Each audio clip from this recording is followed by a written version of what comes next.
Hello friends, एक और नई कहानी के साथ। घर में घुसते ही राकेश ने मालती को बताया कि वैशाली कुछ दिन के लिए हमारे घर रहने आ रही है। उसके सामने कुछ तमाशा मत करना। मम्मी पापा तो रहे नहीं, अब उसके पास हमारे सिवा है कौन, मायके के नाम पर।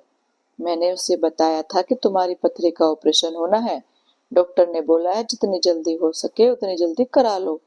तुमसे मिलने के लिए ही अपने बच्चों को सास ससुर के पास छोड़कर वह यहाँ आ रही है। तुम्हारी बहुत चिंता कर रही थी, वह शायद इसलिए खुद को नहीं रोक पाई आने से। मालती रसोई में से अपने पति के लिए चाय बना कर ले आई और कहने लगी, सर्दियों में भी आपकी बहन को चैन नहीं, मुंह उठाकर चली आती है रहने के लिए। गर्मियों की छुट्टियों तक तो ठीक है, लेकिन इतनी ठंड में मुझसे तो अपने ही घर का काम सही से नहीं होता। मैं कैसे उनकी जिम्मेदारी उठा सकती हूँ? उन्हें तो पता भी है मेरी तबीयत ठीक नहीं है। खुद खुद के घर तो काम वाली भी लगी हुई है, यहाँ तो सारा काम ही अकेले करना पड़ता है। अब तो डॉक्टर ने भी साफ साफ ऑपरेशन करने को बोल दिया है। उसमें कितने पैसे चाहिए, जाने कैसे कैसे पैसों का इंतजाम हो पाएगा। कुछ दिन पहले ही तो इतने पैसे अंशुल के इंजीनियरिंग कॉलेज में दाखिला कराने में लगे थे। अब तो मैं कपड़े भी नहीं सिल पाती हूँ, बहुत देर तक बैठा भी नहीं जाता। सबको मना कर दिया है मैंने। अम्मा खुद तो दुनिया से चली गई और तुम्हारी बहन की जिम्मेदारी मेरे गले पड़ गई। पहले उनकी पेंशन आती थी तो थोड़ा बहुत गुजारा चल जाता था। देखो मालती, तुम चिंता मत करो, मैं सब पैसों का इंतजाम कर लूंगा। बस तुम अपना ध्यान रखो और मेरी बहन के साथ भी अच्छी तरह से रहना। वह कुछ लेने के लिए नहीं, तुमसे मिलने के लिए यहाँ पर आ रही है। मालती बिना कुछ कहे रसोई की तरफ खाली कप उठाकर चली जाती है। राकेश भी मन ही मन काफी परेशान था। एक छोटी सी बर्तन की दुकान ही तो है उसकी। पिताजी की सरकारी नौकरी होने की वजह से उसकी माँ की पेंशन आती थी, जिससे घर का खर्चा अच्छी तरह चल जाता था।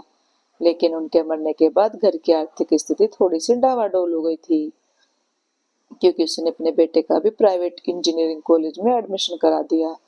मालती भी कपड़ों की सिलाई किया करती थी।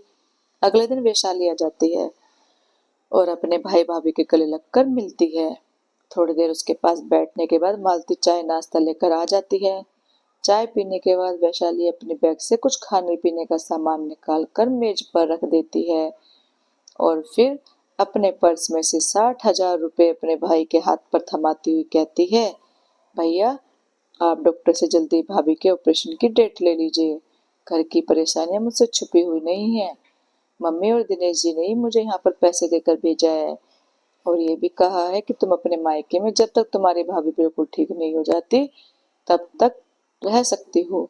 बच्चों की बिल्कुल चिंता मत करना। मुसीबत के समय भाई बहन ही एक दूसरे के काम नहीं आएंगे तो रिश्तों का फायदा क्या है। वह जबरदस्ती अपने भाई के हाथ पर उसके मना करने के बाद भी पैसे रख देती है। मालती की आंखों में आंसू आ जाते हैं। उसे खुद पर बहुत शर्मिंदगी महसूस हो रही थी। वैशाली उसके आंसू पोंछते हुए कहती है, भाभी आप कोई चिंता मत कीजिए, सब ठीक हो जाएगा। मालती के आंसुओं में उसके मन की सारी कड़वाहट धुल गई थी। वह अपने पति से भी आंखें नहीं मिला रही थी। तो दोस्तों, कैसी लगी आपको ये कहानी? अच्छी लगी हो तो लाइक कमेंट और शेयर करना और चैनल को सब्सक्राइब करना। Thank you.